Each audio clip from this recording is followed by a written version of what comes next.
الحمد للہ رب العالمین والصلاة والسلام علی خاتم النبیین اما بعد فاعوذ باللہ من الشیطان الرجیم بسم اللہ الرحمن الرحیم الصلاة والسلام علیک یا رسول اللہ وعلی آلک واصحابک یا حبیب اللہ الصلاة والسلام علیک یا نبی اللہ وعلی آلک واصحابک یا نور اللہ۔ ایک بار پھر پروگرام قرآن پاک ترجمہ و تفسیر کے ساتھ حاضر ہیں۔ نبی مکرم صلی اللہ علیہ وآلہ وسلم کا فرمان عالی شان ہے، تم اپنی مجلسوں کو مجھ پر درود پڑھ کر آراستہ کرو کہ تمہارا درود پڑھنا قیامت کے دن تمہارے لیے نور ہوگا۔ صلو علی الحبیب صلی اللہ علی محمد صلی اللہ علیہ وآلہ وسلم۔ ناظرین کرام، صراط الجنان جو کہ دعوت اسلامی نے تفسیر قرآن شائع کی ہے، جو ماشاءاللہ قبلہ مفتی قاسم صاحب دامت برکاتہم العالیہ نے تحریر فرمائی ہے، اس سے ترتیب وار ہم پڑھ رہے ہیں، سن رہے ہیں اور سیکھ رہے ہیں۔ آیت نمبر 33 سے آج کے درس کا آغاز کرتے ہیں۔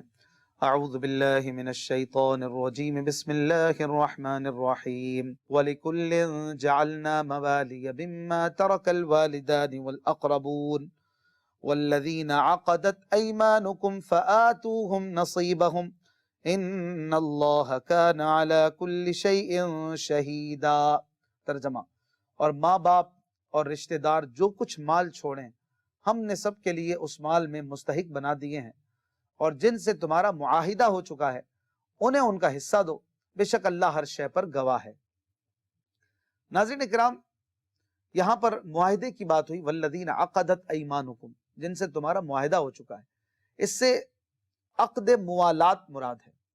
اس کی صورت یہ ہوتی تھی کہ ایسا شخص جس کا نسب مجہول ہو، پتہ نہ ہو کہ کس کا بیٹا ہے، اس کا باپ کون ہے، وہ دوسرے سے یہ کہے کہ تو میرا مولا ہے، میں مر جاؤں تو میرا وارث بن جائے گا، اور میں کوئی جرم کروں تو دیت دے دینا۔ دوسرا کہے میں نے قبول کیا۔ اس صورت میں یہ معاہدہ، یہ عقد صحیح ہو جاتا ہے، اور قبول کرنے والا وارث بھی بن جاتا ہے، اور دیت وغیرہ بھی اس پر آ جاتی ہے۔ اور دوسرا بھی اسی کی طرح سے مجہول النسب ہو اور ایسا ہی کہے اور یہ بھی قبول کر لے، تو ان میں سے ہر ایک دوسرے کا وارث بن سکتا ہے اور اس کی دیت کا ذمہ دار بھی ہو سکتا ہے۔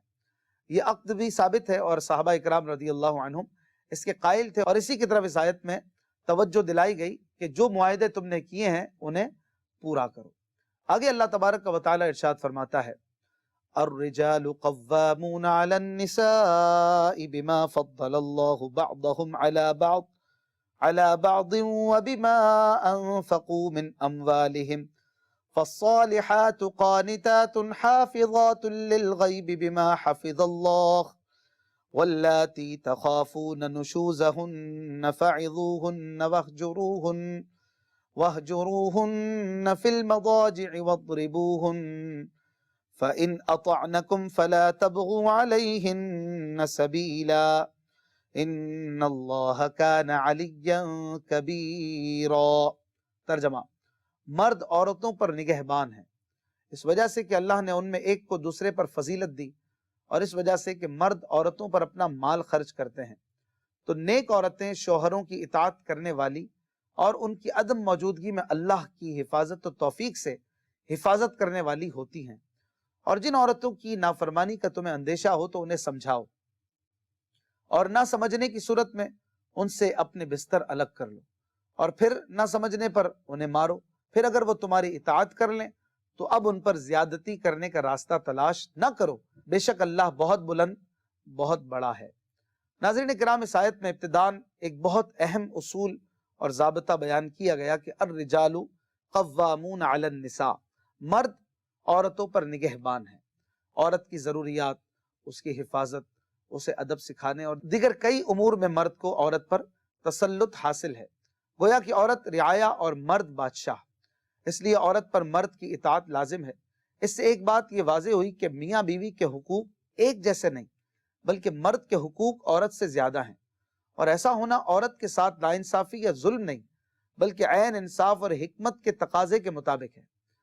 اور مزید اللہ پاک نے یہ بات بیان فرمائی کہ بما فضل اللہ بعضهم علی بعض، یہ اس وجہ سے ہے کہ اللہ نے ان میں ایک کو دوسرے پر فضیلت دی، یعنی مرد کو عورت پر جو حکمرانی عطا ہوئی، اس کی ایک وجہ یہ ہے کہ رب تعالیٰ نے مرد کو عورت پر فضیلت بخشی ہے۔ اب اللہ کی مرضی ہے، وہ جسے چاہے فضیلت بخش دے، تو یہ بات بھی یہاں پر بیان ہوئی۔ اور مرد کی عورت سے افضل ہونے کی کثیر وجوہات ہیں۔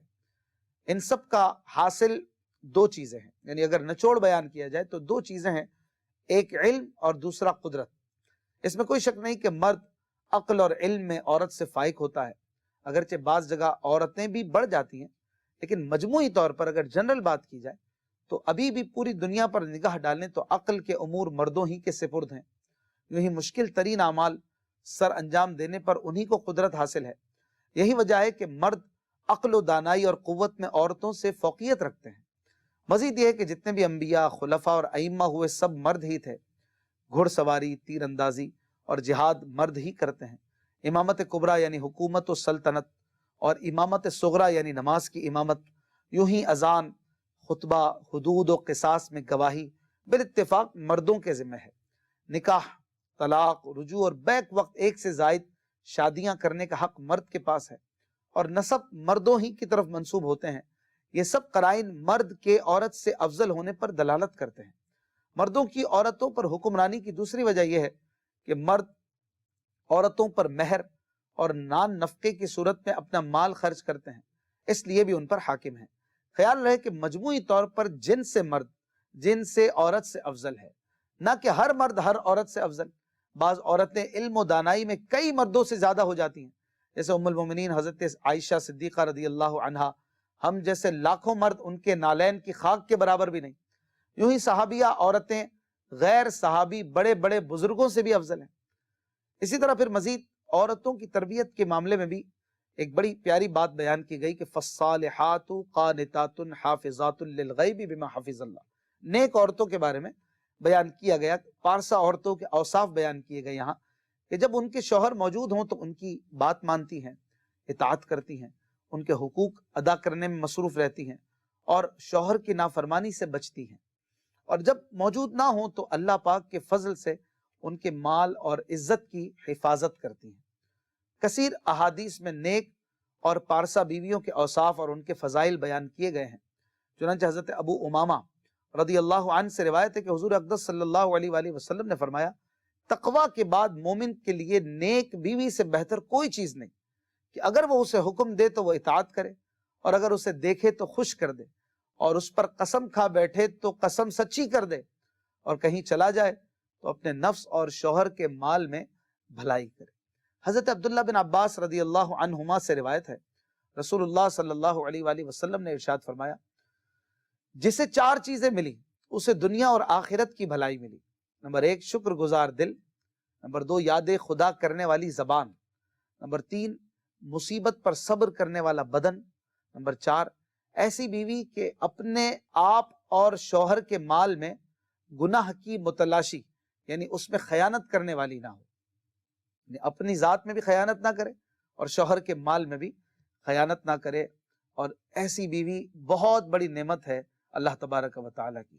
اور نکاح کے لیے عورت کے انتخاب کے وقت بھی اس کی دینداری ہی دیکھ لینی چاہیے، اور دین والی عورت ہی کو ترجیح دینی چاہیے۔ جو لوگ عورت کا صرف حسن یا مالداری یا عزت اور منصب دیکھتے ہیں، وہ اس حدیث پاک پر غور کر لیں جو حضرت انس رضی اللہ عنہ سے روایت ہے۔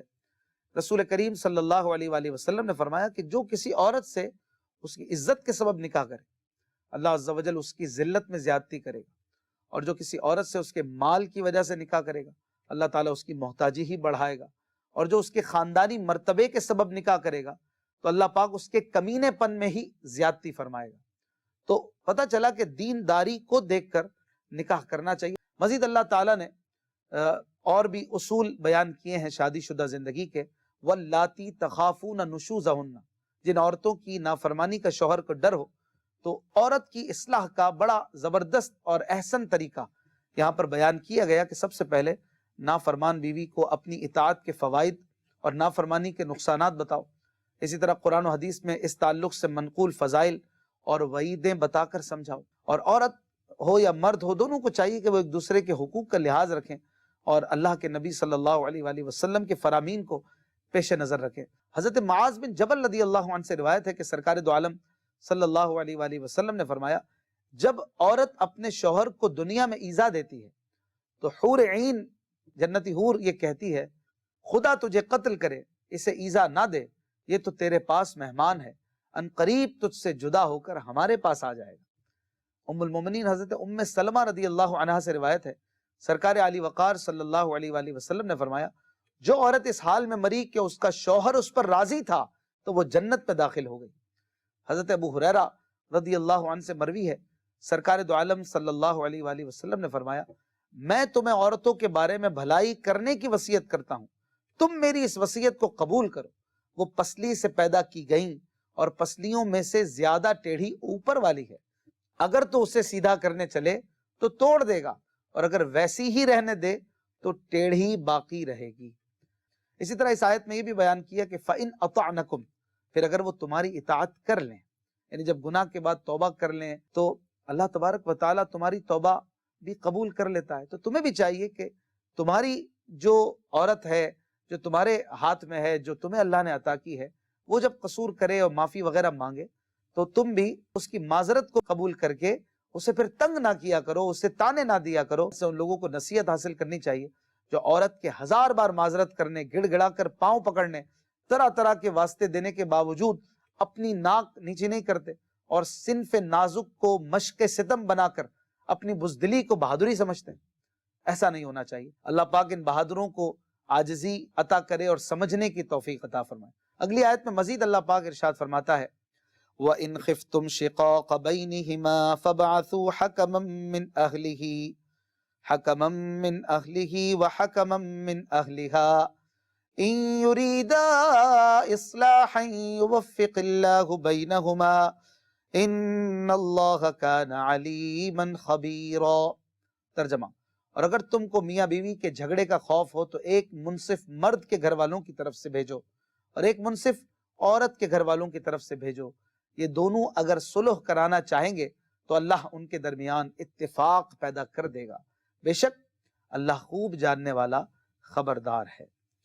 یہاں پر مزید شادی شدہ زندگی کی کچھ اصول اور کچھ اہم باتیں بیان فرمائی گئی کہ جب بیوی کو سمجھانے، الگ رکھنے کے باوجود اصلاح کی صورت نہ بن رہی ہو تو نہ مرد طلاق دینے میں جلدی کرے، نہ عورت خلا کے مطالبے میں اصرار کرے، بلکہ دونوں کے خاندان کے خاص قریبی رشتہ داروں میں سے ایک شخص کو منصف قرار دے دیا جائے۔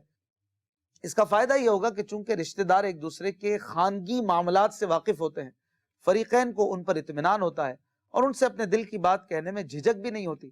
یہ منصف مناسب طریقے سے ان کے مسئلے کا حل نکالیں گے، اور اگر منصف میاں بیوی میں صلح کروانے کا ارادہ رکھتے ہوں تو اللہ ان کے مابین اتفاق پیدا کر دے گا۔